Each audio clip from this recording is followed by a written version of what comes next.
السلام علیکم ورحمۃ اللہ وبرکاتہ۔ محترم بزرگوں، دوستوں، عزیز ساتھیوں اور پیاری ماں بہنوں، اللہ تعالیٰ کی ذات سے قوی امید ہے کہ انشاءاللہ آپ تمام حضرات بخیر و عافیت ہوں گے۔ آج کے ایپیسوڈ میں بہت سارے سوالوں کے جوابات انشاءاللہ دینے کی کوشش کی جائے گی۔ مستقبل میں جو آپ لوگ سوالات لکھو گے، کوشش یہ کریں کہ سوالات بہت مختصر انداز میں اور جو پوائنٹ ہے وہی پوائنٹ بتلا دیا کریں، بہت زیادہ تفصیل بتلانے کی ضرورت نہیں ہے۔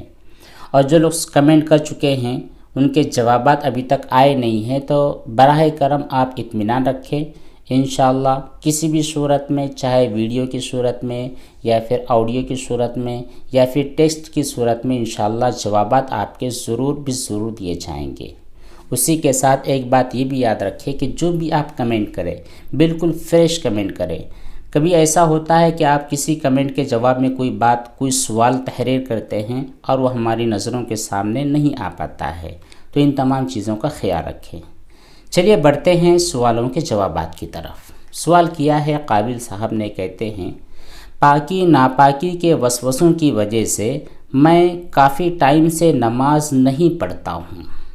پہلی چیز آگے کہتے یہ ہیں کہ میرے اندر سے نماز پڑھنے کی دل سے خواہش ہوتی ہے پر میں پڑھ نہیں پاتا ہوں، پلیز میری ہیلپ کیجئے، میں شیطانی وسوسوں سے کیسے باہر نکلوں؟ دیکھیے، وسوسوں کی وجہ سے نماز کو چھوڑ دینا، یہ گویا کہ شیطان کو کہنا ہے کہ آ میرے سر پر بیٹھ جا۔ وہ آپ کو نماز سے روک رہا ہے۔ اس بات کو کنفرم کر لینا چاہیے کہ وسوسوں کی وجہ سے شیطان آپ کو نیکی کے راستے سے ہٹا کر برائی کے راستے پر چلانے کی فکر کرتا ہے، اور جیسے ہی آپ نے اس کی بات پر عمل کر لیا تو ظاہر بات ہے گناہ کے اندر مبتلا ہو چکے ہیں۔ پہلی کوشش آپ یہ کریں کہ جتنے دنوں سے آپ نے نمازیں نہیں پڑھی ہے، اچھی طرح سن لیں، جتنے دنوں سے آپ نے نمازیں نہیں پڑھی ہے ان تمام نمازوں کو لوٹانے کا آج سے سچا پکا ارادہ کر لے، بلکہ سٹارٹ کر دے، قضا ادا شروع کر دے، تو شیطان چکر میں آ جائے گا۔ دوسری چیز یہ ہے کہ چاہے آپ کے دل میں جو بھی اور جتنے بھی وسوسے آتے رہیں، آپ ان کو بالکل لفٹ نہ کرائیں، ان کو ذہن میں آنے کے بعد بالکل ویلیو نہ دیں، تو یہ وساوس انشاءاللہ آپ کے ذہن سے غائب ہو جائیں گے اور آپ اپنے عبادتوں پر فوکس کر پاؤ گے۔ اسی کے ساتھ کثرت سے آپ لا حول ولا قوت الا باللہ العلی العظیم، اعوذ باللہ من الشیطان الرجیم، اس قسم کی جو دعائیں ہیں ان دعاؤں کا اہتمام کریں، اللہ تعالیٰ سے مدد مانگتے رہیں، ہم بھی آپ کے لیے دعا کرتے ہیں۔ اگلا سوال کیا ہے خان صاحب نے، کہتے ہیں السلام علیکم مفتی صاحب، میرا سوال قربانی کے حوالے سے ہے۔ جس کے نام سے قربانی ہوتی ہے وہ صبح صادق سے کچھ کھاتا یا پیتا نہیں ہے، بالکل روزے کی طرح، جب تک کہ جانور کی قربانی اس کی طرف سے نہ ہو جائے اور گوشت تیار نہ ہو جائے، تو کیا یہ درست ہے یا اس درمیان پانی پیا جا سکتا ہے؟ رہنمائی فرمائیں۔ اس سلسلے میں ہم نے ایک ویڈیو بنا کر اپنی سائٹ پر ڈال دیا ہے، اسی چینل پر آپ کو مل جائے گا، آپ سرچ کریں کہ قربانی کے روز کچھ نہ کھانے کی ضد کریں، اس طرح کا ایک عنوان ہے، اس کے تحت ہم نے تفصیل سے بات رکھی ہے، وہاں پر آپ دیکھ لیں گے، انشاءاللہ تفصیل آپ کو مل جائے گی۔ مختصر یہ کہ جس آدمی کی جانب سے قربانی کی جاتی ہے اس کے لیے ایک مستحب عمل یہ ہے کہ وہ، اس کے لیے بہتر چیز یہ ہے کہ جب تک اس کے جانور کی قربانی نہیں ہو جاتی، تیار ہو کر اس کے سامنے نہیں آ جاتا، اس وقت تک کچھ کھائے پیے نہیں، یہ ایک مستحب عمل ہے۔ لیکن اگر آپ کو درمیان میں بھوک لگی ہے، ظاہر بات ہے جانور بہت زیادہ بھیڑ ہے اور قصائی خالی نہیں ہے، آپ بھوک سے پریشان ہو چکے ہیں، چکر آنے لگے ہیں، یا بی پی شوگر کے مریض ہیں، تب بھی آپ کچھ کھائیں گے نہیں، پیئیں گے نہیں، تو ایک فرض عمل کو مار کر، فرض کیا ہے؟ اپنی جان کی حفاظت کرنا، بیماری اور تکلیف سے اپنے آپ کی حفاظت کرنا، تو ایک فرض کام کو چھوڑ کر ایک مستحب پر عمل کرو گے تو یہ عقل میں آنے والی بات نہیں ہے۔ وہ ویڈیو آپ ضرور دیکھ لیں، انشاءاللہ پوری بات صحیح ہو جائے گی۔ اگلا سوال عامر صاحب نے کیا ہے، کہتے ہیں میں ٹوائلٹ جاتا ہوں اور وہ گیلا رہتا ہے، چپل میں وہ گیلاپن لگ جاتا ہے تو اوپر سے پانی ڈالنے کی وجہ سے ہمارے چپل کے نیچے والا حصہ جو کہ ناپاک ہو چکا ہے وہ پاک ہوگا یا نہیں۔ پہلی چیز تو آپ یہ کلیئر کر لیں کہ جو واش روم ہوتا ہے، بیت الخلاء اور ٹوائلٹ وغیرہ ہوتی ہے، وہ عام طور پر ناپاک نہیں ہوتی، گندی ضرور ہوتی ہے، ناپاک نہیں ہوتی۔ گندگی کا میٹر الگ ہوتا ہے اور ناپاکی کا حکم ایک الگ ہوتا ہے۔ لیکن پھر بھی آپ کو لگتا ہے کہ پیشاب اڑ چکا تھا آپ کے فرش پر اور اس ناپاکی کی وجہ سے آپ کے چپل کا نیچے والا حصہ ناپاک ہو چکا ہے، تو بالکل اوپر سے آپ پانی ڈالتے ہیں اور وہ پانی بہتا ہوا نیچے سے نکلتا ہوا چپل کے نیچے کی نجاست کو بہا لیتا ہے، تو پھر ایسی صورت میں آپ کی چپل بالکل پاک ہو جائے گی، ٹینشن لینے والی بات نہیں ہے۔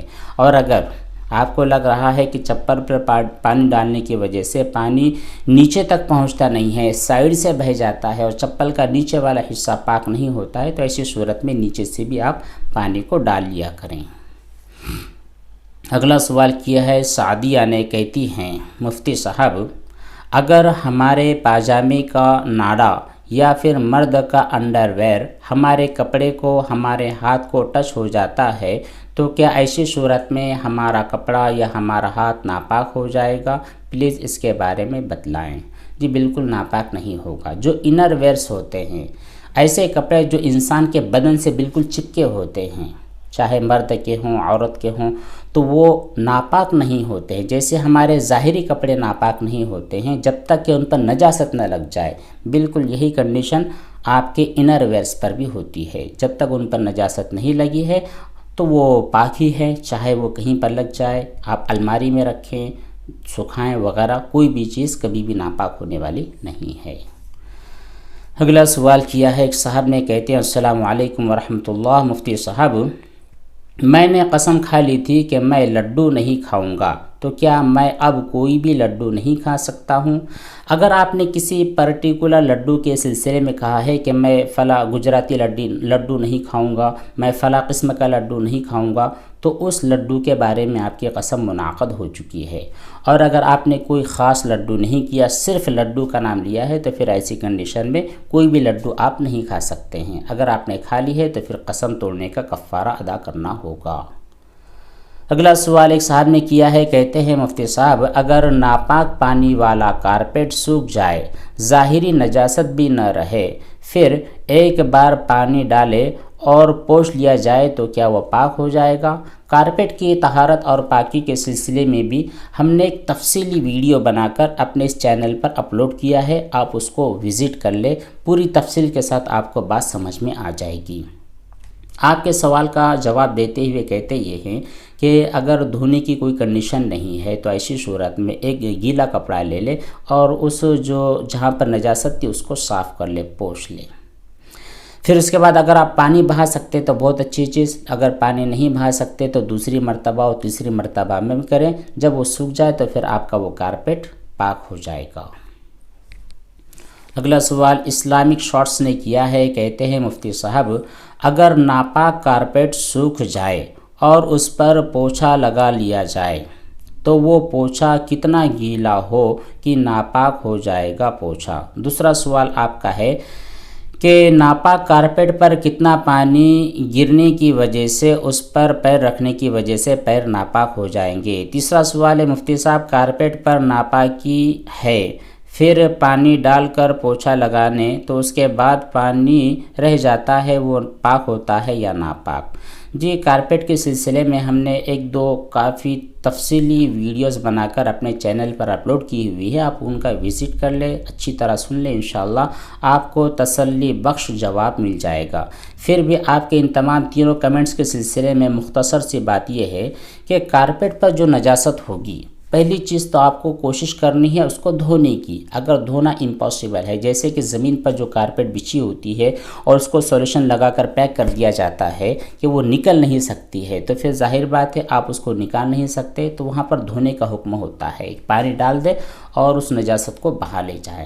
اگر اس طرح نہیں ہو رہا ہے تو پھر آپ گیلا کپڑا کر کے اس کو پوچھ لیں، اتنی دیر اتنی مرتبہ پوچھیں کہ وہ جو نجاست ہے وہ نجاست ختم ہو جائے۔ اور جب نجاست ختم ہو جائے گی اور وہ سوکھ جائے گا تو پھر آپ اس کارپیٹ پر پیر رکھو گے تو آپ کے پیر بھی ناپاک ہونے والے نہیں ہیں۔ ہاں جب تک وہ گیلا ہے تو گیلا ہے، ایسی صورت میں آپ اس کے اوپر پیر نہ رکھیں، گیلا پیر بھی نہ رکھیں، سوکھا پیر بھی نہ رکھیں۔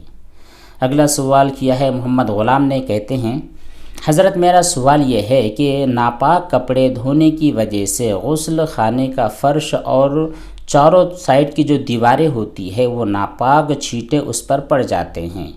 اگر جگ سے ایک سائڈ میں پانی ڈالے تو وہ پانی بہتا ہوا نیچے آ جاتا ہے اور پھر وہ نلکے کی طرف نکل جاتا ہے۔ کافی طویل سوال انہوں نے کیا ہے۔ اس کا خلاصہ یہ ہے کہ جو ناپاک پانی ہے وہ پورے باتھ روم میں ادھر ادھر بہہ چکا ہے، تو اب پاکی کا طریقہ کیا ہوگا؟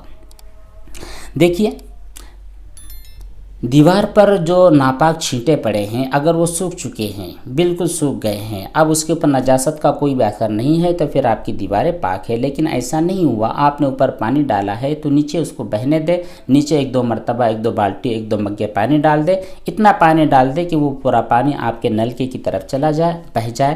جب ناپاک پانی باہر نکل جائے گا تو آپ کا جو واش روم ہے بالکل پاک ہو جائے گا، استعمال کر سکتے ہیں۔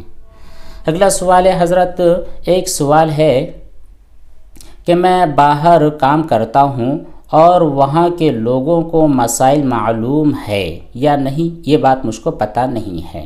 اگر میرا کپڑا ناپاک ہو جاتا ہے اور غسل خانے کے نل سے کپڑے پاک کرتے وقت پانی کپڑے سے بہہ کر نیچے فرش سائڈ کے دیوار پر لگ جاتا ہے تو ایسی صورت میں تمام چیزیں پاک ہوگی یا ناپاک ہوگی؟